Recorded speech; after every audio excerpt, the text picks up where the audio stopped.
Today, we're going to talk about the ego, but not in some abstract philosophical way. We're going to look at it like it's a machine that's built piece by piece from our own thoughts. And we're going to find the simple switch that can power it down. So, right off the bat, here's the central puzzle we're tackling. If the ego is literally made of thoughts, how on earth can just watching those thoughts make it any weaker? I mean, that sounds completely backwards, right? It's like staring at a fire and expecting it to go out. Well, that's the paradox we're going to unpack today. All right, let's get right into it and start to unravel this thing. You'll see that the answer is actually a lot simpler and way more powerful than you might think. And here it is. This is probably the single most important clue. The problem is never, ever the thought itself. It's not the flash of anger. It's not the wave of sadness. It's not the flicker of worry. The real problem is the invisible glue that makes that thought stick to you, to your very sense of self. Here's a perfect example of that glue in action. So on the left, you have a simple neutral observation. A feeling of sadness appears. It's just an event. It's like a cloud passing in the sky. But look at the right. The glue gets applied with two tiny, powerful words. I am sad. Now, in that split second of identification, that cloud isn't just passing by anymore. You've decided you are the cloud. So let's just lock in this definition for a second. For our purposes, the ego isn't really a thing at all. It's an action. It is the act of owning a thought, of owning a feeling. It's that little voice in your head, the I maker, that's constantly slapping a label of me and mine onto everything that floats through your mind.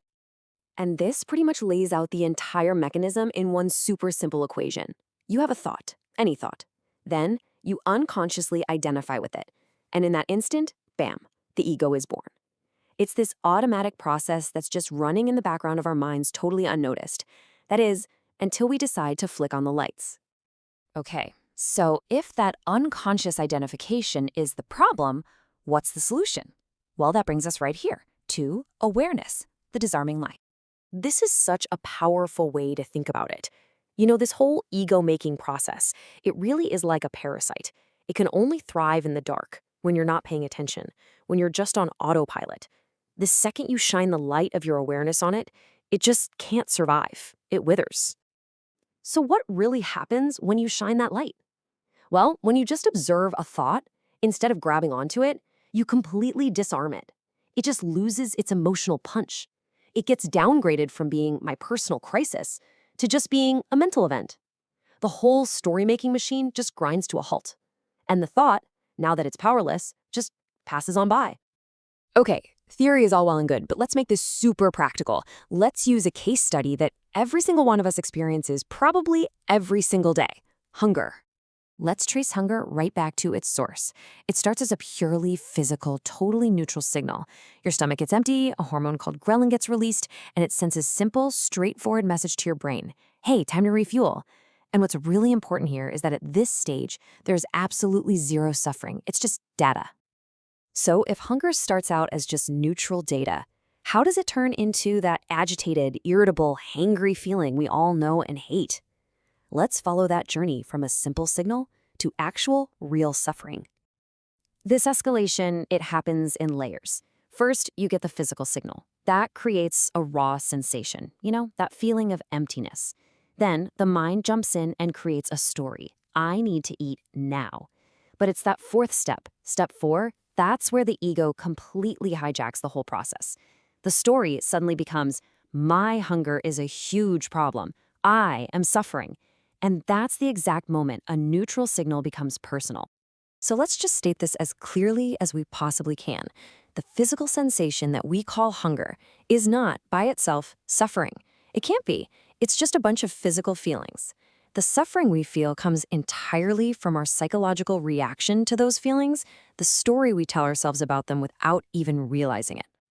And this slide just lays out the before and after perfectly. On the left, without any awareness, a simple sensation just spirals into this big personal crisis, and your whole identity becomes, I am suffering. But look at the right. With a little bit of awareness, the entire experience is transformed. The crisis becomes just a sensation.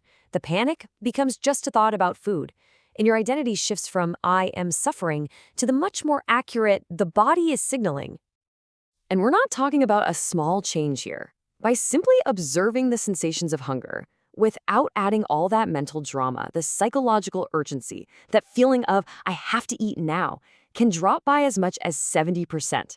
The physical signal is exactly the same, but the distress we attach to it just completely collapses. Which brings us to our final and honestly our most practical takeaway from all of this. It's a simple 2-word instruction. Just watch it. Look, if you only take one single idea away from this whole thing, please let it be this one. The thought is never the real problem. The emotion is never the real problem. The problem, every single time, is that automatic, unconscious reflex to grab it and say, this is me, this is mine. So this gives us a brand new, much more empowering equation. We started with thought plus identification equals ego. But now we have an alternative. A thought comes up, you meet it with awareness, and the result is freedom. It's freedom from that knee-jerk reaction and freedom from the suffering it creates. We used hunger as our big example because, well, everybody gets hungry, but it's just one sensation, one little set of thoughts. So the final question isn't really about hunger at all. It's about the rest of your life. What else are you unconsciously identifying with today? A feeling of anxiety, a sense of being wronged, a wave of pride. The invitation is always the same for all of them. Just watch and see what happens.